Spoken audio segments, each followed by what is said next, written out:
What's up, guys? Welcome to another episode of Planetary Reviews, and I'm here to review Spider-Man Homecoming, one of my most highly anticipated movies of the year. I was very hyped for this, very excited. Spider-Man is my #1 favorite superhero of all time. So, was this movie able to bring Spider-Man home to the MCU where he belongs in a good way? Well, let's talk about it. The story of this movie is that Spider-Man is learning how to deal with living like a superhero. He's trying to just live normal life, stay on the down low, deal with the street stuff, and just try and finish high school pretty much. And that's what I loved about this film, is that we never got to see Spider-Man in his high school element for too long. And this movie was all high school, like, kind of issues that you would be dealing with if you were a superhero. And Tom Holland's performance as Peter Parker in this movie was fantastic. You believed all the things that were happening to him. You felt every single emotion that was happening to him. He was amazing as teenage Peter Parker. You believed it. We needed him to play a character to play Peter Parker in high school because he looks the part. He acts the part. When he has the suit on and he's talking and quipping, it really does feel like it's a teenager behind that, trying to be a hero, trying to do the right thing, and that is exactly what Spider-Man is. He is a teenager trying to do the right thing, at least young Peter Parker. He doesn't know what he's doing officially. He's trying his best. He's kind of winging it sometimes, and that's what this movie does a great job at showing. And also, the performances in this movie were all spot on. His best friend Ned was amazing. I love seeing him on screen almost as much as I love seeing Tom Holland and Robert Downey Jr. on screen. He was awesome. The connection that him and Peter had in this movie was phenomenal. They really had a great friendship that you could feel has been around for years, and it was awesome. I loved the way they would interact, the way he reacted to, oh my god, you're Spider-Man, and he's trying to be like, he really does act like a real person who would find out that his best friend is Spider-Man. Very natural, the way we would react if we found out one of our best friends was Spider-Man. So that relationship was great. It really compelled me to just keep wanting him on screen, and sometimes side characters they don't really care sometimes. But in this, he really did. I loved him. He was great character to have. And also, I gotta say, wow, Michael Keaton as the Vulture, a villain done great. Wow, he really had a presence when he was on screen. When he was trying to get something done, when he was being super serious and he wanted you to know it, he was intimidating. He was scary. This guy commanded the screen when he was there, and I loved him. They got another villain right, and I know that Marvel struggles with villains. So far, the best one they've had is Loki. So seeing Michael Keaton portray Vulture was awesome. I was like, great, you guys did a great villain. Finally, another good villain to remember. Was he as good as Loki? No, but he was still great. He wasn't too far below Loki. It was awesome.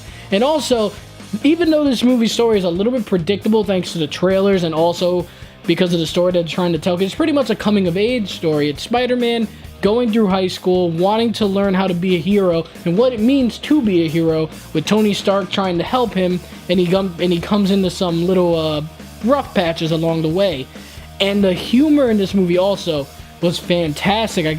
Like, every time a joke was done, it felt great. It was funny. It didn't feel forced. Everything felt so silky smooth in this movie.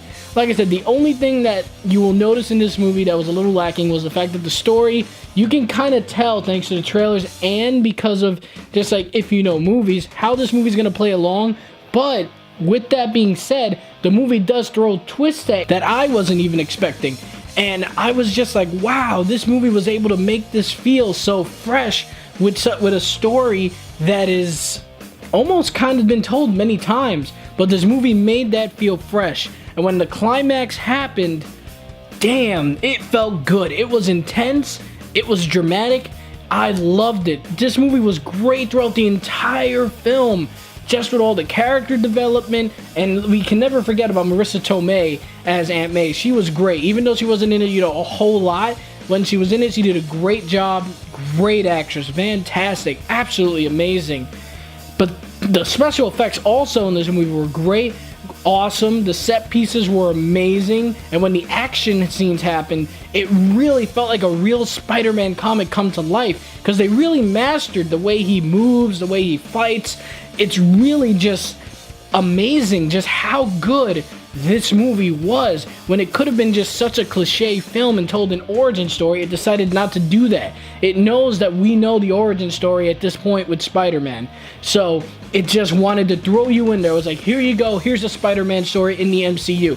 Speaking of the MCU, the universe that they built felt amazing in this film. They're finally getting to a point in this cinematic universe that they can sit there and make it feel so natural. Like, everyone in the city knows that there are superheroes running around and everything, and it's just like a normal day occurrence, and it feels so fluid. This world seems believable now. The comic book world that we grew up reading, watching in cartoons, now feels like it's being done perfectly well in the big screen, and I'm so happy. This movie was great, guys. I don't know if you can tell that I love this movie, but Spider-Man Homecoming was a great coming-of-age film, a great high school film, a great superhero movie with amazing performances and great action, with an intimidating villain, and just a lot of surprises. And if you pay attention and you look at every scene, you're gonna see little Easter eggs around it. If you pay attention and hear what some people are saying, there's gonna be more Easter eggs for you to find out and listen to. But guys, I'm gonna stop rambling. At the end of the day, Spider-Man Homecoming gets a solid A from me, guys. A solid A.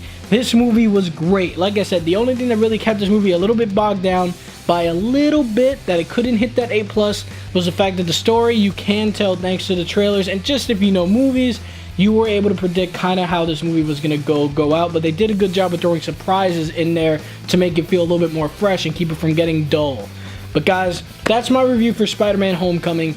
Thank you so much for watching. I was so happy coming out of that theater. I'm glad you guys are liking these reviews. I'm glad that you guys are loving, watching the reviews and enjoying the videos.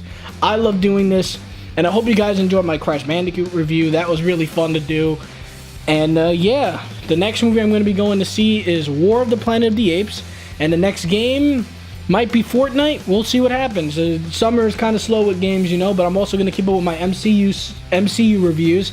And also, I might try and figure out what my next series I'm going to review is. I think I'll probably do the Star Wars to try and keep up all the way until the Last Jedi comes out. But guys, as always, thank you so much for watching, and have a great day.